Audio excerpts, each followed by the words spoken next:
والذين لا يشهدون الزور وإذا مروا باللغو مروا كراما والذين إذا ذكروا بآيات ربهم لم يخروا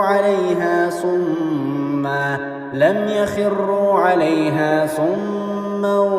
وعميانا والذين يقولون ربنا هب لنا من أزواجنا وذرياتنا قرة أعين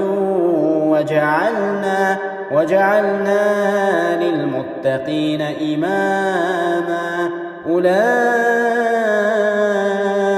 يجزون الغرفة بما صبروا ويلقون فيها تحية